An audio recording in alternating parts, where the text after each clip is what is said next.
पोइ उन्हनि जा उहे लेखक उहे न आहिनि थींदा, उहे उन्हनि जूं जेके पॉइंटियूं कम हूंदियूं आहिनि उहे उनजो यादि कंदा आहिनि। त अहिड़े नमूने सां पेटीएल जो जेको आइन आहे उहो साईं सिकंदर सिजड़े खे बि यादि आहे, किथां किथां मूंखे बि यादि आहे। जेके पेटीएल में चुरऊं फुरऊं था, जेके पेटीएल जी तंज़ीम खे असां घणो टाइम ॾिनो आहे, साईं अब्दुल फताह काके पुटु हुनखे बि उहो कानून यादि हूंदो,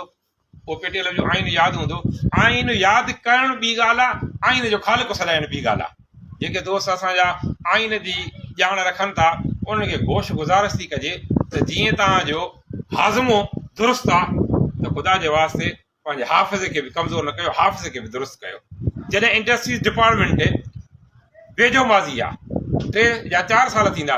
तव्हांखे विहारे थी ऐं तव्हां खां फ़ैसिला वठे थी त तंहिं महिल इंडस्ट्रीज़ डिपार्टमेंट सही थी करे। जॾहिं सखर जी इलेक्शन थिए थी ऐं हिकु वोट ते खटियल आहे ऐं ॿिए वोट जे विच ते ठपो लॻल आहे, उन लाइ बि इंडस्ट्रीज़ डिपार्टमेंट जॾहिं सलाहूं थी वठे त साईं निशान जो ते 3 हिसा निशान ते आहे, 1 हिसो हेठि आहे, तंहिं महिल बि इंडस्ट्रीज़ डिपार्टमेंट खे उहे माण्हू कानूनी सलाहूं ॾियनि था त इहे सही आहिनि, उन्हनि सां फुल राब्ते में आहिनि। ऐं इंडस्ट्रीज़ डिपार्टमेंट जंहिं महिल उनखे पंहिंजे ऑफिस में विहारे थी त पेटीएल जी इलेक्शन जो सॼो कारवार उहे माण्हू हलाइनि था ऐं इंडस्ट्रीज़ डिपार्टमेंट मेंबर साज़ी थी करे उन ते इंडस्ट्री डिपार्टमेंट पंहिंजो मोनोग्राम थी हणे ऐं उहा चए थी त जेके मेंबर साज़ी फार्म आहिनि उहे तव्हां टीओस खां सही कराए जमो करायो ऐं उन्हनि सॼे कारवार जी अॻुवाणी उहे ई माण्हू जेके हाणे आइन जा माहिर सॼा उहे ई माण्हू कंदा। तंहिं महिल इंडस्ट्रीज़ डिपार्टमेंट ठीकु हुई ऐं हाणे इंडस्ट्रीज़ डिपार्टमेंट ठीकु न आहे। हाणे बि जेकॾहिं इंडस्ट्रीज़ डिपार्टमेंट सॼी इलेक्शन कमीशन हुननि खे सुभाणे ॾेई छॾे त इहे ई माण्हू चवंदा त इंडस्ट्रीज़ डिपार्टमेंट जो फ़ैसिलो असांखे क़बूलु आहे। जॾहिं फ़ैसिलो हमेशह ईअं थींदो आहे त बाबा चेयरमैन ऐं मेंबर अॻे दफ़े इंडस्ट्रीज़ डिपार्टमेंट कोर्ट जी मार्फत इलेक्शन कमीशन ठाही जंहिंमें साईं इंतज़ार सलगिरी ऐं असां गॾु हुयासीं। हाजी शफ़ी मोहम्मद सटे साहिब जो अलहदा ग्रुप हुयो त उते चेयरमैनी ऐं वाइस चेयरमैनी साईं इंतज़ार सलगिरी ऐं असांखे मिली, सेक्रेटरी ऐं मेंबरी साईं हाजी शफ़ी मोहम्मद सटे साहिब खे मिली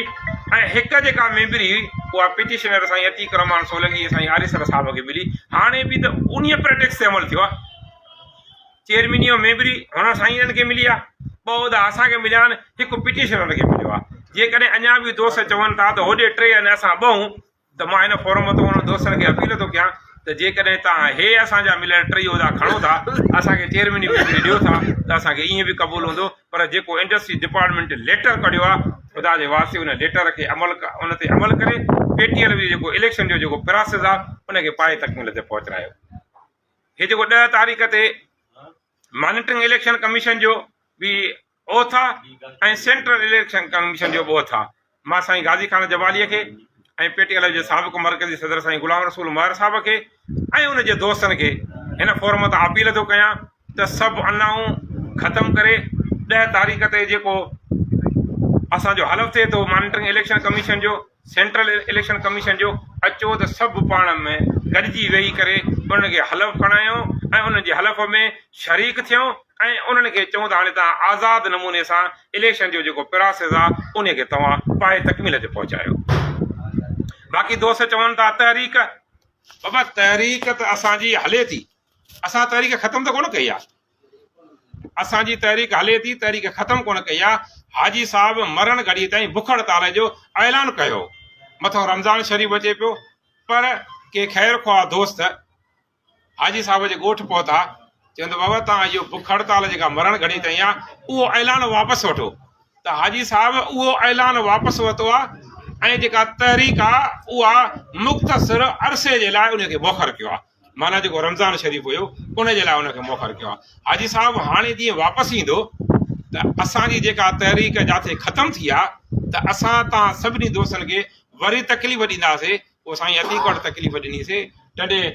साईं पंहिंजो हाजी साहब वटि तकलीफ़ ॾिनीसीं, हैदराबाद में तकलीफ़ ॾिनीसीं। वरी सभु दोस्त गॾिजी करे कोशिशि कंदासीं त असां उन पंहिंजी तहरीक खे उन जाइ खां वरी शुरूआत कयूं, अॻिते वधायूं, उस्तादनि जा जेके मसइला आहिनि उहे हल थियनि।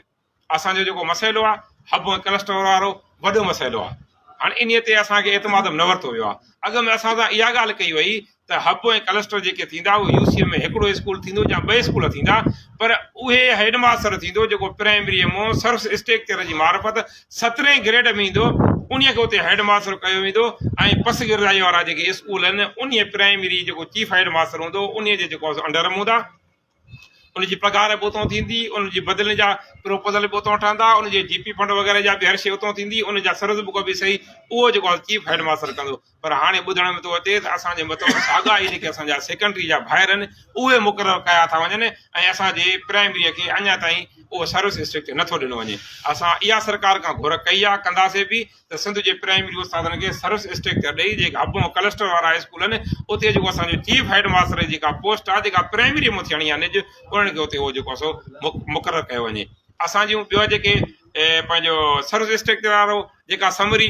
फिनांस डिपार्टमेंट वटि पई आहे ऐं असांजी इनिशियल अपॉइंटमेंट वारी जेका समरी उते पई आहे ऐं असांजे इम्तियाज़ उमरानी जेको असांजो हिन ज़िले सां तालुक़ु रखे थो उनजी समरी उते सरकार वटि पई आहे इल्तवा जो उते शिकार आहिनि असांजी कोशिशि आहे त उन असां पंहिंजी तहरीक खे कंटिन्यू करे असां इहे जेके रहियल मसइला आहिनि उहे हल करायूं पर मां अॼु तव्हां दोस्तनि जी मार्फत उहे जेके असांजा दोस्त आहिनि असांजो को बि पाण में इख़्तिलाफ़ कोन्हे को असां जेको ज़मीननि ते जहिड़ो कोन्हे को नज़रियाती इख़्तिलाफ़ आहिनि जेकॾहिं दोस्तनि खे मां हिकिड़ी गुज़ारिश थो कयां त जेकॾहिं तव्हां उहिदा ख़तमु थी विया आहिनि उहिदा हाणे मुंहिंजे वस में कोन्हनि त को मां तव्हांखे उहिदा बहाल कराए ॾियां या साईं अतीक रहमान सोलंकी जे वस में आहिनि त उहो तव्हांखे उहिदा बहाल कराए ॾे न वरी तव्हांजे वस में त तव्हां अहिड़ा इजलास घुराए पंहिंजे पाण खे बहाल कराए सघो था कंहिंजे वस में कोन्हे को कोर्टनि इंडस्ट्रीज़ डिपार्टमेंट जिथे तव्हां असां रजिस्टर्ड आहियूं उन्हनि तव्हां असांजा उहिदा ख़तमु करे छॾिया आहिनि हा तहरीक हली सघे थी तव्हां असां अचो त सभु गॾिजी करे 10 तारीख़ ते इलेक्शन कमीशन खे हलफ़ खणायूं पोइ फर्द जी हैसियत में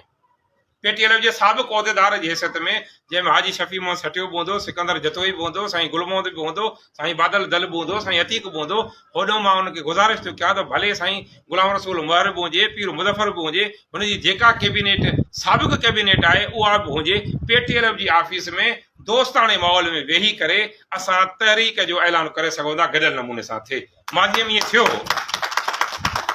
में इहो थियो हिकु पासे जो सदर साईं हाजी शफ़ी मोहम्मद सटियो साहिबु उनजो जनरल सेक्रेटरी साईं धरपाली साहिबु ऐं ॿिए पासे ॾांहुं सदर साईं इंतज़ार शरगीर साहिबु उनजो जनरल सेक्रेटरी मां हुउसि नौजवान दोस्तनि हिकिड़ी तहरीक हलाई पोइ नौजवान दोस्तनि टियाकुड़ी कई त बाबा तव्हां पंहिंजो अनाऊं छॾियो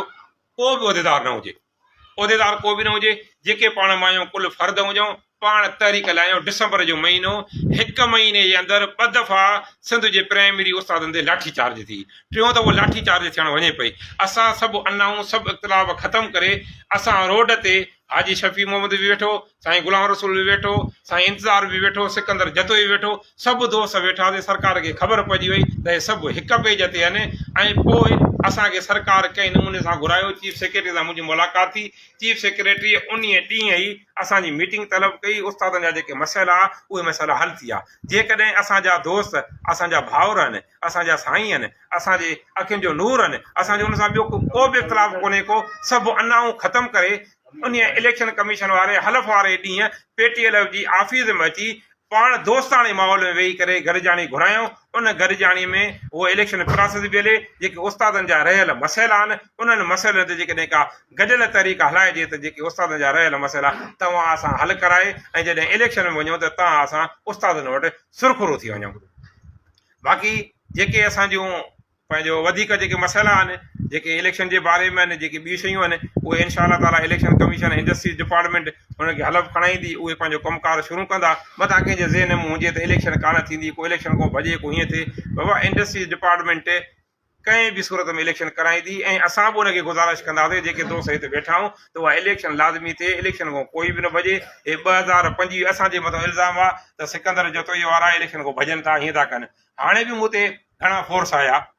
त बाबा तूं हिकिड़े मेंबर तो हथु खण बाबा मां मेंबर तो हथु छो खणां मूंखे जेके 3 माण्हू पंहिंजा मिलिया आहिनि उन्हनि जे 3 जे मेंबरी त छा पर जेकॾहिं मूंखे को दोस्त मंज़ूर चांडियो वाइस चेयरमैन मिलियो आहे मंज़ूर जे मीम लफ़्ज़ तो बि मां हथु खणण जे लाइ तयारु न आहियां जेकॾहिं मूंखे साईं गुलाम मुर्तज़ा भंगवार मिलियो आहे त गुलाम मुर्तज़ा जे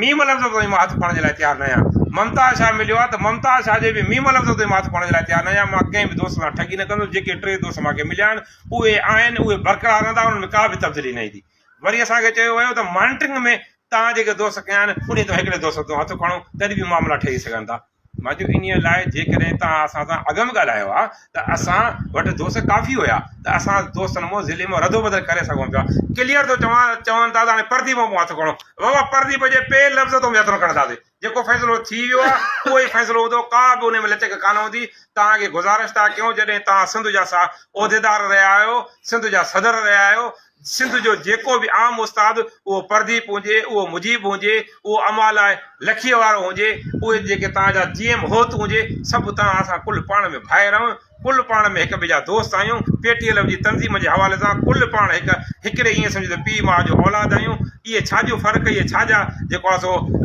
एतिराज़ त फिलाणो न हुजे टीरो न हुजे मटीरो हुजे उहो बि जेके मॉनिटरिंग कमेटीअ में तव्हांजा दोस्त आया निसार मेमण आयो आहे मुख़्तियार सोलंकी साहिबु आयो आहे ॿियो हिकिड़ो को दोस्त आयो आहे उहो बि असांजे सिर जो साईं आहे तंहिं हूंदे तव्हांखे बि असां जन दोस्तनि खे क़बूलु कयो असां तव्हां जन दोस्तनि खे क़बूलु कयो आहे कुल पाण में भार आहियूं का बि लचक न थी ईंदी न कंहिं दोस्त जे असां नाले तां हथु खणंदासीं तंहिंजे करे तव्हांखे वरी बि हिन प्लेटफॉर्म तां गोश गुज़ारिश थो कयां अपील थो करियां त तव्हां अचो इलेक्शन जे प्रोसेस में अचो ॿियो दोस्तनि इहा बि ॻाल्हि कई त जेके इलेक्शन कमेटियूं आहिनि उन्हनि इलेक्शन कमेटियुनि ते बि दोस्त ॻाल्हाइनि हिन प्लेटफॉर्म तां इहा बि उनखे ॻाल्हि थो कयां त मथां चवनि त अतीक रहमान वारा सिकंदर जतोई वारा इलेक्शन कमीशन को भॼनि था इलेक्शन को भॼनि था प्रोसेस को भॼनि था हाजी शफ़ी वारा इलेक्शन जे प्रोसेस को भॼनि था बाबा इलेक्शन कमीशनियूं